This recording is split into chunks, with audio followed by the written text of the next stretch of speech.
विकास की विभिन्न अवस्थाओं से जुड़े हुए प्रश्न super TET, UP TET, C TET की परीक्षाओं में लगातार रिपीट होते रहते हैं। तो आप किसी भी शिक्षक भर्ती की तैयारी कर रहे हैं या फिर अपने राज्य स्तरीय टीचर एलिजिबिलिटी टेस्ट की तैयारी कर रहे हैं तो यह वीडियो आपके लिए बेहद महत्वपूर्ण है। इन वीडियो में जो भी प्रश्नों को सम्मिलित किया गया है वह साल दर साल परीक्षा में रिपीट होते ही रहते हैं। तो इस वीडियो को आप लोग बड़े ध्यान से अंत तक जरूर देखिएगा और इस वीडियो को आप लोग आत्म आकलन के तौर पर ले सकते हैं। और कुल 15 क्वेश्चंस इस वीडियो में इंक्लूड किए गए हैं और इस वीडियो के अंत में आपके कुल कितने प्रश्न सही हो रहे हैं कमेंट के माध्यम से जरूर बताइएगा। तो चलिए शुरू करते हैं।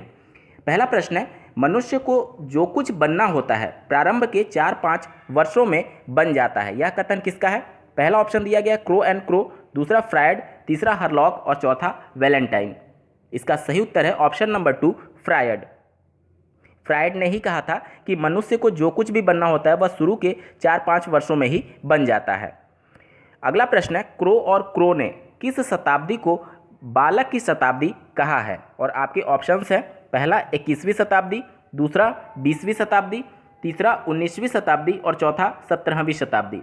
इसका सही उत्तर हो जाएगा ऑप्शन नंबर 2 20वीं शताब्दी।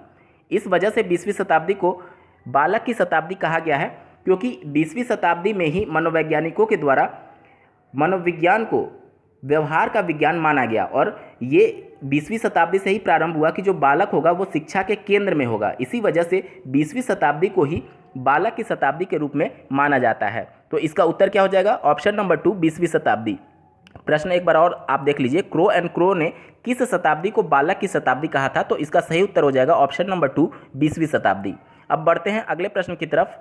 व्यक्ति का उसके पूरे जीवन में जितना मानसिक विकास होता है उसका आधा 3 वर्ष की आयु तक हो जाता है, यह कथन किसका है? प्रश्न एक बार फिर से आप समझिए, मनुष्य के जीवन भर में जितना उसका मानसिक विकास होता है उसका आधा उसके सिर्फ 3 वर्षों में ही उसका मानसिक विकास हो जाता है, यह कथन किसका है? आपके ऑप्शंस हैं, पहला हरलॉक, दूसरा वॉटसन, तीसरा गुड एनफ और चौथा फ्रायड।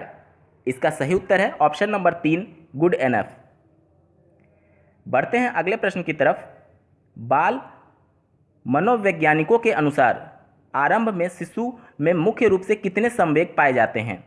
एक बार प्रश्न आप फिर से समझिए कि मनोवैज्ञानिकों के अनुसार आरंभ में शिशु में मुख्य रूप से कितनी संवेग पाए जाते हैं? आपके ऑप्शंस हैं, पहला 2, दूसरा 3, तीसरा 4 और चौथा 5। इसका सही उत्तर हो जाएगा ऑप्शन नंबर 3। प्रारंभिक अवस्था में बालकों में 4 संवेग पाए जाते हैं और ये कौन कौन से संवेग होते हैं? तो आप स्क्रीन पर देख पा रहे होंगे, भय, क्रोध, प्रेम और पीड़ा। ये जो 4 संवेग हैं वो शिशु में मुख्य रूप से पाए जाते हैं आरंभिक अवस्था में। बढ़ते हैं अगले प्रश्न की तरफ। सीखने की सीमा और तीव्रता विकास की विभिन्न अवस्थाओं में सबसे अधिक किसमें होती है? मतलब कि कितनी तीव्र गति से, सबसे तीव्र गति से विकास की किस अवस्था में बालक सीखते हैं? आपके ऑप्शंस हैं, पहला शैशवावस्था, दूसरा बाल्यावस्था, तीसरा किशोरावस्था और चौथा प्रौढ़ावस्था। तो इसका सही उत्तर हो जाएगा ऑप्शन नंबर 1 शैशवावस्था में बालक सबसे तीव्र गति से सीखते हैं। इसीलिए फ्रायड ने बोला था कि जो शुरुआती 4 से 5 वर्ष होते हैं उसी में जो बालक को बनना होता है बन जाता है, क्योंकि इसी में वो सबसे ज़्यादा सीखते हैं, शैशवावस्था। तो इसका सही उत्तर हो जाएगा शैशवावस्था। दोस्तों, अगर आपको ये वीडियो पसंद आ रहा होगा तो इस वीडियो को लाइक जरूर कर दीजिएगा और अपने दोस्तों में भी ज़्यादा से ज़्यादा शेयर करिएगा। और अगर आप पहली बार चैनल पर विजिट कर रहे हैं तो इसको सब्सक्राइब करना बिल्कुल मत भूलिएगा, क्योंकि शिक्षक भर्ती और टीचर एलिजिबिलिटी टेस्ट से संबंधित तैयारियाँ आपको ट्रिक के माध्यम से यहाँ पर कराई जाती हैं। अगला प्रश्न देखिए, मनोवैज्ञानिकों ने विकास की किस अवस्था को बालक का निर्माणकारी काल कहा है? इसका सही उत्तर हो जाएगा ऑप्शन नंबर 3 बाल्यावस्था। अगला प्रश्न है, मिथ्या परिपक्वता की अवस्था विकास की किस अवस्था को कहा जाता है? ऑप्शंस हैं, पहला किशोरावस्था, दूसरा बाल्यावस्था, तीसरा उत्तर किशोरावस्था और चौथा शैशवावस्था। आपका सही उत्तर हो जाएगा ऑप्शन नंबर 2 बाल्यावस्था को मिथ्या परिपक्वता की अवस्था कहा जाता है। क्यों कहा जाता है? क्योंकि जैसा कि आप जानते होंगे कि शैशवावस्था में बालक में बहुत ही ज़्यादा चंचलता होती है, लेकिन जैसे ही वो शैशवावस्था खत्म करके बाल्यावस्था में प्रवेश करता है तो उसकी चंचलता थोड़ी कम हो जाती है और उसमें वयस्कों के समान व्यवहार उत्पन्न हो जाता है। यानी कि वो पूरी तरीके से परिपक्व नहीं होता है, लेकिन एक तरीके से चंचलता कम होने की वजह से इसको मिथ्या परिपक्वता की संज्ञा दी गई है। किसको? बाल्यावस्था को। तो यही प्रश्न में आपसे पूछा गया था कि मिथ्या परिपक्वता की अवस्था किसको कहा जाता है? तो इसका सही उत्तर हो जाएगा ऑप्शन नंबर 2 बाल्यावस्था। बढ़ते हैं अगले प्रश्न की तरफ। बाल्यावस्था को निम्न में से किसकी अवस्था नहीं कहा जाता है? प्रश्न में आप ध्यान से सुनिए। बाल्यावस्था को निम्न में से किसकी अवस्था नहीं कहा जाता है? पहला है प्रारंभिक विद्यालय आयु की अवस्था। ये बाल्यावस्था को कहा जाता है क्योंकि बाल्यावस्था का जो काल शुरू होता है 6 वर्ष से लेकर के 12 वर्ष तक माना जाता है। तो कई मनोवैज्ञानिक इसको 5 वर्ष से भी प्रारंभ मानते हैं। तो यही वो आयु सीमा होती है जब बालक विद्यालय में प्रवेश लेता है। इस वजह से प्रारंभिक विद्यालय आयु की अवस्था बाल्यावस्था को कहा जाता है। दूसरा है समूह की आयु अवस्था। इसको भी बाल्यावस्था की अवस्था कहा जाता है क्योंकि इसमें बच्चे जो होते हैं वो प्रायः समूह में गैंग में रहना पसंद करते हैं, यानी समूहों में रहना पसंद करते हैं, इसीलिए इसको गैंग एज या फिर समूह की आयु भी कहा जाता है। तीसरा है गंदी आयु की अवस्था। इसे भी बाल्यावस्था कहा जाता है। क्यों? क्योंकि प्रायः इस अवस्था में बच्चे भाग दौड़ और खेलकूद जब करते हैं तो उनके कपड़े गंदे हो जाते हैं और वो लापरवाह दिखाई देते हैं, इसीलिए इस अवस्था को गंदी आयु की अवस्था भी कहा जाता है बाल्यावस्था को। अगला है मिथ्या परिपक्वता की अवस्था।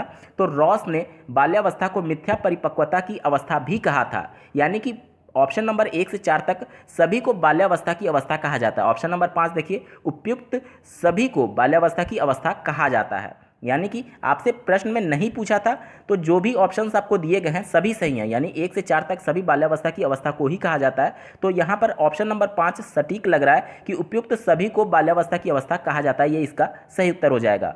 अगला प्रश्न है, व्यक्तित्व विकास की दृष्टि से विकास की कौन सी अवस्था सबसे महत्वपूर्ण होती है? तो इसका सही उत्तर हो जाएगा ऑप्शन नंबर 3 किशोरावस्था, क्योंकि किशोरावस्था में ही बालक चीज़ों को समझने लगता है और उसके व्यक्तित्व का विकास धीरे धीरे होने लगता है। इसी वजह से किशोरावस्था को व्यक्तित्व विकास की दृष्टि से सबसे महत्वपूर्ण माना जाता है। बढ़ते हैं अगले प्रश्न की तरफ। किशोरावस्था बड़े संघर्ष, तनाव, तूफान तथा विरोध की अवस्था है, यह कथन किसके द्वारा दिया गया है?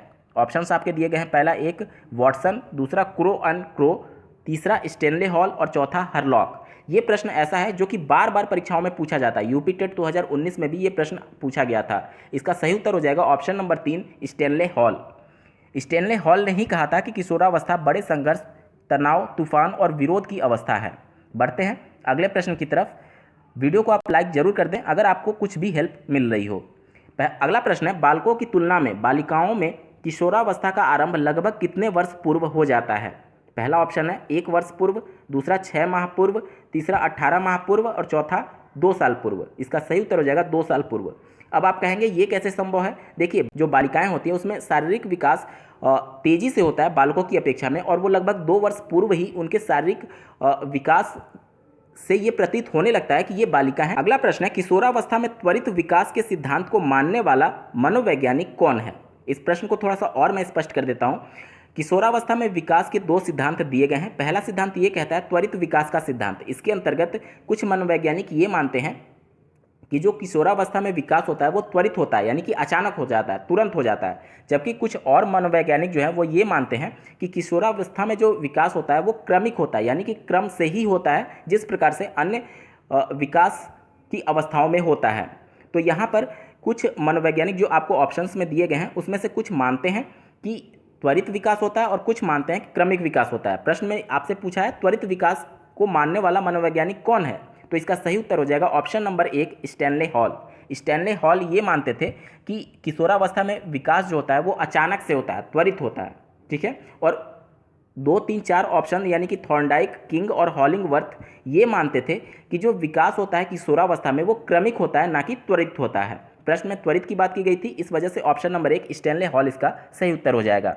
बढ़ते हैं अगला प्रश्न है, रॉस ने विकास के किस अवस्था को शैशवावस्था की पुनरावृत्ति कहा है?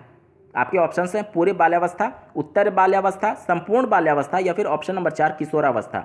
इसका सही उत्तर हो जाएगा ऑप्शन नंबर 4 किशोरावस्था। रॉस ने किशोरावस्था को शैशवावस्था की पुनरावृत्ति इस वजह से कहा था क्योंकि इस समय किशोरों की मन स्थिति, जो मन की स्थिति होती है वो शिशु की भांति ही अस्थिर होती है। इस वजह से शैशवावस्था की पुनरावृत्ति रॉस ने किशोरावस्था को कहा था। बढ़ते हैं अगले प्रश्न की तरफ।